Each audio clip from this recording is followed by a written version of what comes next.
आशा जो हमारे जीवन का ही अभिन्न अंग है, जिसे जीवन की ही चुनौतियों के द्वारा कई बार मिटा दिया जाता है। और जीवन का यात्री लगातार संघर्ष करता है, कभी सुनहरी सुबहों के लिए तो कभी बेहतरीन रातों के लिए भी। ऐसी रातें जिसमें चमकता चांद उसे असीम सुख की प्राप्ति कराता है, चमकते जुगनू, ठंडी बहती हवा उसे एहसास कराती है कि नन्हे यात्री, अब यह समय है कि तुम अपने नन्हे नन्हे पैरों से अपनी यात्रा आरंभ करो।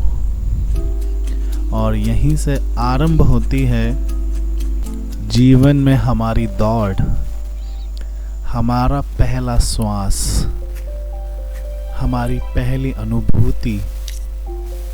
हम अपने ही सुरक्षा खोल में रहना चाहते हैं, लेकिन जीवन हमारी हर पल परीक्षा लेना चाहता है।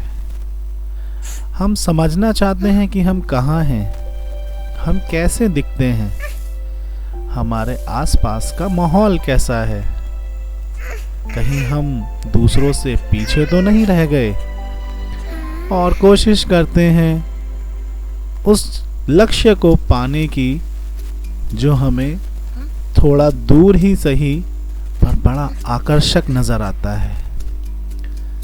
लेकिन कुछ ऐसे भी तत्व हैं जिन्हें हम देखते हैं और प्राप्त करना चाहते हैं, लेकिन सारे तत्व हमारे लिए लाभकारी नहीं होते। इसीलिए ईश्वर ने भूख भी बनाई, लेकिन कुछ भूख ऐसी भी होती हैं जो हमें बेहद अच्छा स्वाद नहीं देती और हम अपने आप के ऊपर पछताते हैं। पहचानना चाहते हैं कि हम कौन हैं और हमारा अस्तित्व क्या है, लेकिन खुद के ऊपर ही हम निराश हो जाते हैं कि हम तो किसी लायक हैं ही नहीं। लेकिन यकीन मानिए, ईश्वर ने हमारे लिए भी कुछ बेहतर सोच रखा है। कुछ बेहतरीन दोस्त जो हमारे समीप आते हैं, हमें बहुत सी बातें सिखाते हैं, हमें अपने अस्तित्व पर विश्वास करना सिखाते हैं, हमें समझाते हैं कि हम कौन हैं, हमारे पास कौन से गुण हैं जिनसे हम जीवन जी सकते हैं। लेकिन अचानक ईश्वर हमें अकेला कर देते हैं। यही दोस्त हमें अलविदा कह जाते हैं और हमारे ऊपर पुनः परिश्रमों का और चुनौतियों का एक अंबर सा टूट पड़ता है। हम छटपटाते हैं, कभी इधर कभी उधर, और कई बार खुद को बचा भी लेते हैं। कोशिश रहती है कि किसी का आश्रय मिल जाए, सहारा मिल जाए, और मिल भी जाता है। लेकिन दोस्तों, खुद के ऊपर विश्वास करना बहुत ज़रूरी है। हम जब जब अपने ऊपर विश्वास करते हैं, जीवन हमें और बेहतरीन नज़र आता है। चाहे जीवन कितना भी संघर्षपूर्ण क्यों ना हो, हमें डगमगाना नहीं है। चुनौतियाँ होती ही हैं हमारी परीक्षा लेने के लिए। इन समस्याओं से मुंह फेर लेना इनका समाधान नहीं है। चुनौतियाँ हमें खुद से बड़ी नज़र आती हैं, लेकिन इन्हीं चुनौतियों के पीछे वह सुख छिपा है, वह आनंद है जिसकी अनुभूति तभी संभव है जब हम इन समस्याओं में पड़ें। अंधेरा हमारा सबसे बड़ा डर है, मृत्यु भी हमारी सबसे बड़ा डर है।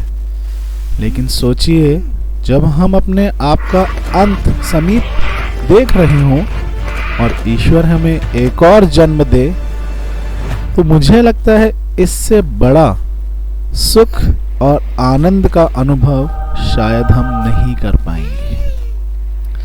लेकिन सत्य यह भी है कि जो आया है वह जाएगा भी। इसलिए हमें अपने साथ साथ दूसरों के ऊपर भी उपकार करते रहना चाहिए। हमें ध्यान रखना चाहिए कि जीवन कभी अकेले नहीं जिया जाता। जीवन दूसरों पर निर्भर है। यदि हम दूसरों की सहायता करेंगे तो अवश्य ही दूसरे व्यक्ति भी हमें अपनी सहायता प्रदान अवश्य कराएंगे। इसलिए हमारे अंदर मानवीय मूल्य अवश्य रूप से होने चाहिए। इसलिए दूसरे के दुख को देखकर रोना और परेशान हो जाना बहुत सामान्य से भाव हैं, क्योंकि ईश्वर ने ही हमें ये भाव देकर के ज़मीन पर भेजा है। इसलिए दोस्तों, आशा मृत्यु में भी है और आशा जन्म में भी है। आप बिना निराश हुए लगातार जीवन की ओर आगे बढ़ते जाएं। मुझे आशा है आपको यह वीडियो पसंद आई। यदि ऐसा है तो चैनल सब्सक्राइब करें और अपना साथ हमें ज़रूर दें। धन्यवाद।